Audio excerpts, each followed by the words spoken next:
5.3 के third question का fifth part है।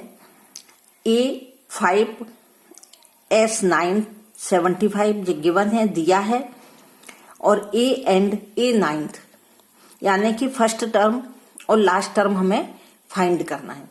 पहले हमें जो गिवन है इससे हमें इसकी जो मिसिंग है जो फाइंड है उनको पहले हम निकालेंगे। तो सबसे पहले हमें क्या है S9 यानी कि जो इसके 9 एपीज हैं 9 एपीज हैं उनका सम कितना दिया है 75।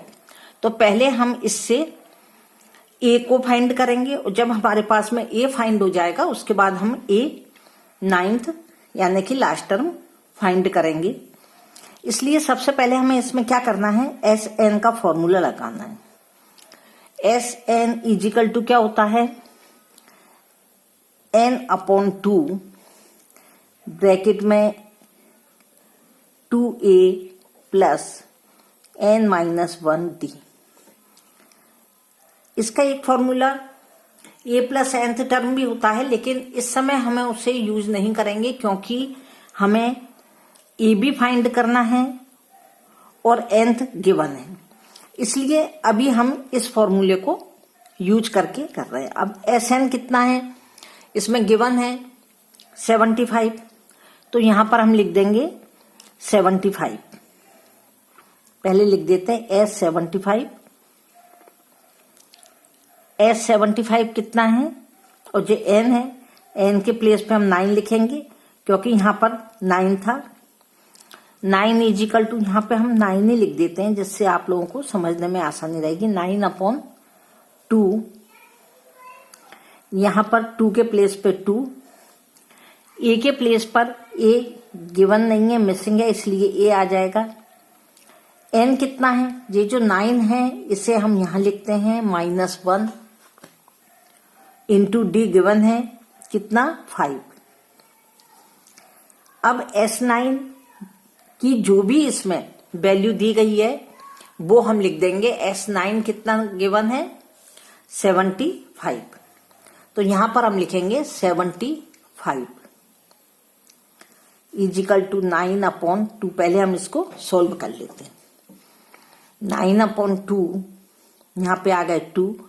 ए की वैल्यू कितनी है गिवन नहीं है इसलिए यहां पर 2a ही आएगा प्लस 9 में यदि 9 में से 1 को माइनस किया जाए तो 8 आ जाएगा और 8 में 5 का मल्टीप्लाई कर दिया जाएगा। यहां आ गया 75 इजिकल टू 9। इसका यदि हम इससे क्रॉस गुना कर देते हैं वैसे इसके कई तरीके हैं लेकिन हम अलग अलग क्वेश्चन में इसके अलग अलग आपको मेथड बता देंगे जिससे आप किसी भी मेथड से कर सकें। यदि इसका मल्टीप्लाई इससे कर लो या फिर इसको सॉल्व करके इसमें 2 का डिवाइड कर दो तो नेक्स्ट हम जो भी होगा यदि उसमें इस तरह का होगा तो हम इसके अपॉन में लिख के कर देंगे डिवाइड। इस समय हम इसका क्रॉस मल्टीप्लाई कर देते हैं। जे 2 को हम यहां रख देते हैं जिससे कि जे अपॉन की जो संख्या है जो बटे की संख्या है वह समझ में आ जाए। यहां पर क्या हो गया 2a तो यहां पर 2a प्लस यहां हो गया 40। हम चाहते तो इस 2 को इसके नीचे रखकर भी कैंसिल कर सकते थे। अब इसको हमने सॉल्व किया तो जो आ गए 150। 9 का मल्टीप्लाई 2a से किया तो यहां आ गए 18a प्लस 9 का 40 से किया तो यहां पर आ गए 360। अब 360 को हम क्या करेंगे ट्रांसफर कर देंगे। 150 माइनस 360 इजिकल टू 18a। इसको यदि इसमें से माइनस किया तो बड़ी संख्या माइनस की है तो यहां पर आ गए -6 में से 5 1 आ गए और ये 2 इजिकल टू 18a। तो a इजिकल टू क्या आ गया -210/18। जब इसका डिवाइड 2 से भी हो रहा है 3 से भी हो रहा है बड़ी से बड़ी जो भी संख्या होगी ग्रेटेस्ट नंबर हम यदि उससे करते हैं तो 6 से इसका डिवाइड जा रहा है 6 3 जा और यहाँ पे आ जाएगा 6 3 जा 18 3 यहाँ पे बच गए तो ये 30 हो गए 3 5 जा 6 5 जा 30 अपॉन में आ गए 3, यानी कि यहां पर इसकी जो वैल्यू है ए की वैल्यू कितनी आ गई -35/3। यह ए की वैल्यू आ गई। हमें फाइंड क्या करना था, A and A ninth.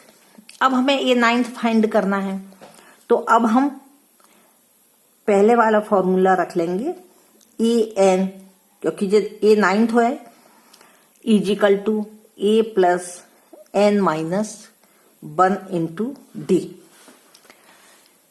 A N कितना है, ए नाइन्थ, हमें यह फाइंड करना है। ए की वैल्यू हमने कितनी निकाली है -35/3 प्लस एन कितना है, ये जो 9 दिया है इसे हम यहां लिखेंगे 1 एज इट इज, और डी के प्लेस पे हम डी लिखेंगे 5, यानी कि ए नाइन्थ इजिकल टू -35/3। यहां पर कितने आ गए, 9 में से यदि 1 को माइनस किया तो 8 आ गए, 8 में 5 का इंटू किया तो 40 अपॉन में 1, क्योंकि जब हम फ्रैक्शन का मल्टीप्लाई करते हैं तो इस तरह से होता है। ए नाइन्थ इजिकल टू, यहाँ एलसीएम लिया 3 आ गया। इसका या तो क्रॉस गुणा भी कर सकते हैं आप, मल्टीप्लिकेशन, क्रॉस मल्टीप्लिकेशन या कैची गुणा। इसका जब इससे किया या इसका इसमें डिवाइड किया, जो भी आंसर आया उसका 40 में किया, तो बात एक ही है, 3 आएगा, 3 का 40 में डिवाइड किया 120, और यदि इन दोनों का भी करते हैं तो भी यही आएगा। यानी कि ए नाइन्थ कितना आ गया, 120 में से माइनस, यदि 35 को माइनस कर दिया, घटा दिया, तो आ गए 585। लेकिन यह प्लस के आएंगे क्योंकि बड़ी संख्या प्लस की है, बटे 3, यानी कि 85/3। ए हमने क्या फाइंड किया था, -35/3। अभी हमने यह -35/3 फाइंड किया था,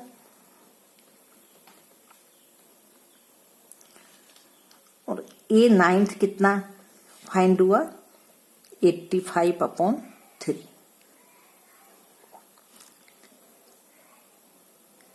यह थर्ड क्वेश्चन का 5th पार्ट कंप्लीट हो गया।